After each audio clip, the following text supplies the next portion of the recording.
Magsitayo ang lahat upang sa ating panalangin. Pangunahan mo, Rinyo. Ama, Anak, Amen. Magandang hapon, mga bata. Magandang hapon. Maaari na kayong magsinubo. Ngayon, sino ba sa atin ang ibang ngayon? Wala po. Magaling, palapakan natin ang ating mga sarili. Ngayon, mga bata, nais ko ipaalala sa inyo ang ating mga kasunduan sa klase.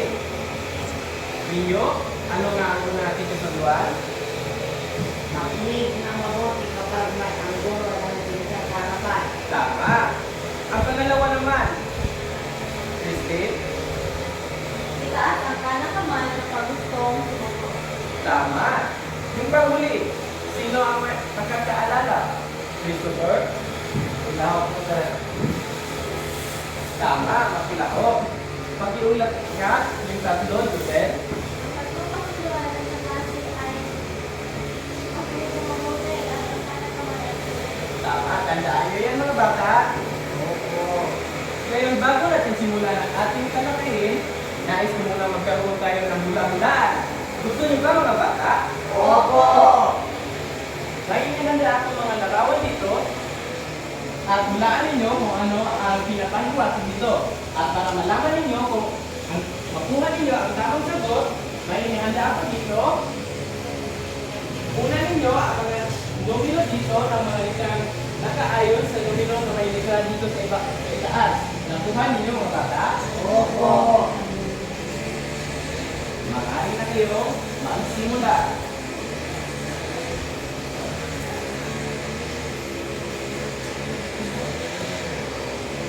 Kung may alam na kayo o may idea na kayo, maaari kayong pumunta doon at sulat ang mga litrang gagawin ninyo ng mga salita. Kayong lahat, nasa kayo?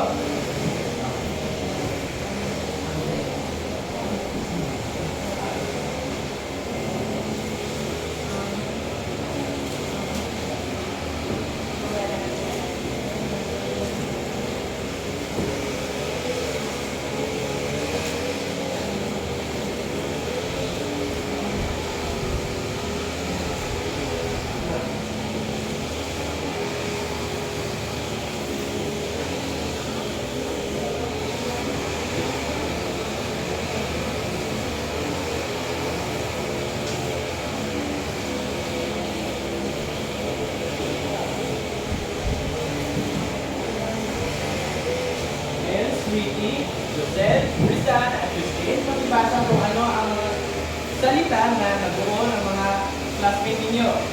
ang tuturan ng ating lalawigan. Basahin niyo lahat, sabay-sabay. Ang tuturan ng ating lalawigan. Ngayon, dahil nakuha ninyo ang tamang sagot, ang ating dalagin ngayon ay ang kultura ng ating lalawigan. Dito sa ating bansa, napakaraming mga kultura. At ngayon, pag-usapan naman natin ang kultura dito sa ating lalawigan. Mga kultura na lubos na kilala dito sa ating lugar ay una, Patibasa, Joseph. Ang Bilir, Sibal ay mga hulugang Patibasa, Swedish. Magkakaisa. Tama. Ang pangalawa naman ay Patibasa, Rizal, Gambong Hermosa Festival. na ang ibig sabihin naman nito ay Patibasa, Albert. Bilang pagbibigay po kay Kaluso. Tama.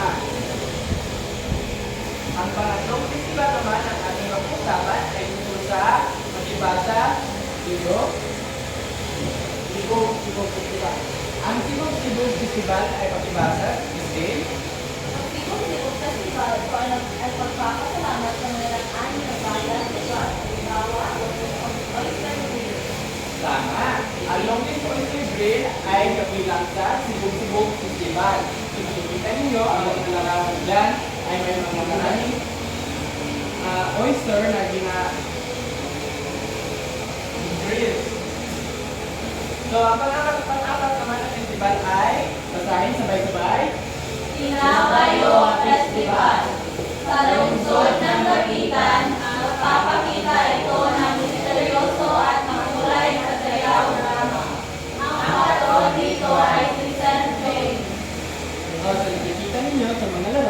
ay may parang ginawa silang props na kabayo. Dahil tinatawag yun na Binabayo Festival. Ngayon, ang pagpili nating festival ay basahin sabay-sabay. Pagsalabog Festival. Together of pagsasama-sama. Ayan. So, ang Pagsalabog Festival ay nagtutulungan pagsama-sama. So, ano nga ba yung 5 festival kung naalala ninyo? Sino may nakaalala? Jose? O, kahit magbigay lang ng 2.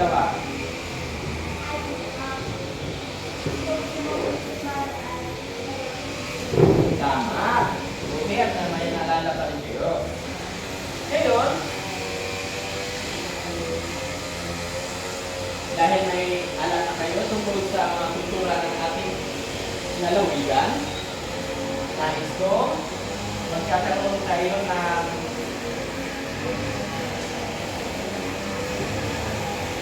kunting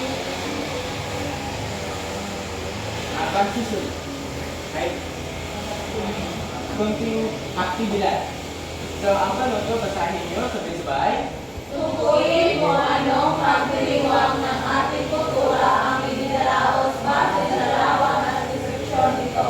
Isulat ang sagot sa papel. Pumili lamang ng sagot sa loob ng kahon. Yan. So, mahalin.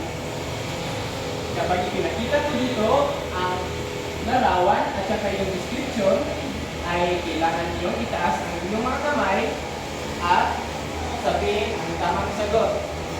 Kung sino ang makasagot, unang makasagot ng tamang sagot ay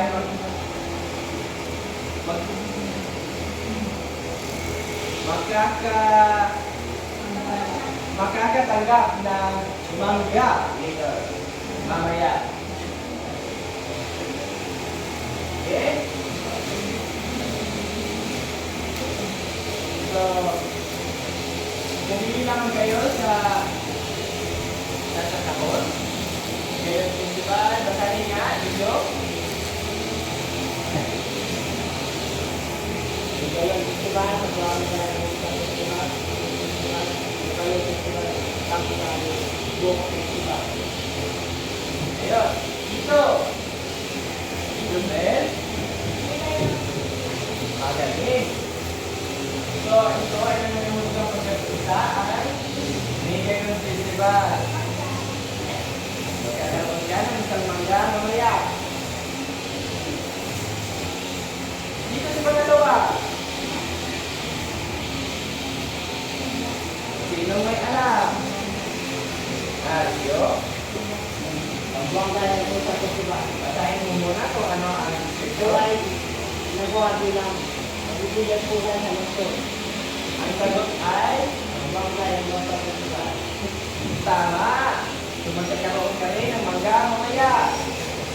Sino ba gusto magkatanggap ng mangga? Taas niyo ang inyong mga kamay upang magkaroon kayo kung gusto ninyo sumagot.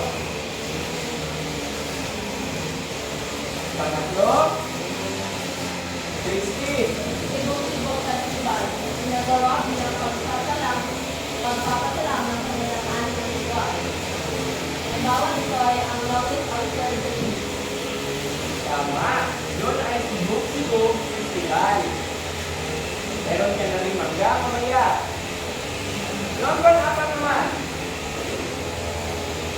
Albert.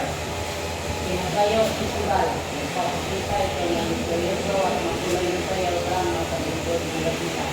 Tama. Mukhang nagpapahusay nyo na mga bata. Ang sagot ay Binabayo Festival. Yung pahuli. Lisan. Pagsalabog Festival. Ito ay nakahulugang togetherness sa pagsasama-sama. Tama. Ang sagot ay Pagsalabog Festival. Ngayon, napakahusay ninyo mga bata. Palakpakan ang inyong mga sarili.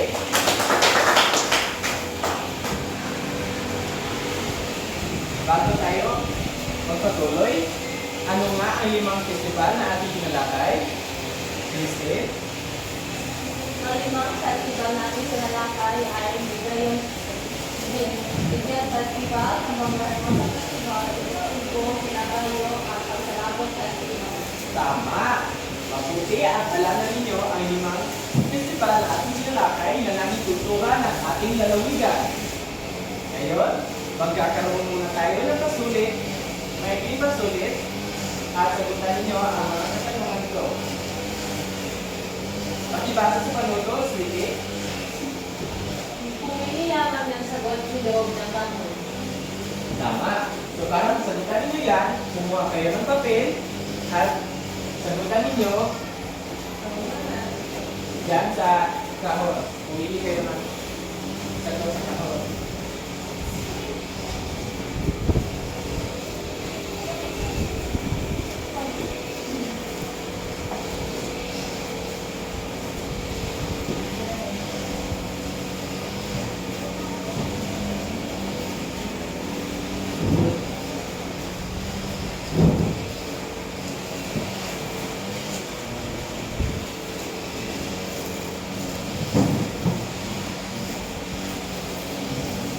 Tapos na ba lahat?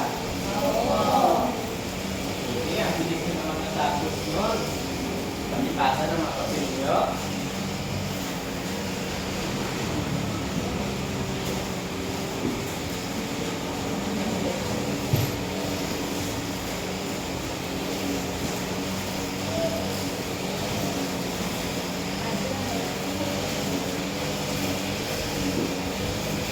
Ngayon, bago tayo magkaso sa ating aralin ngayon, may gusto akong pabago sa inyo mga bata.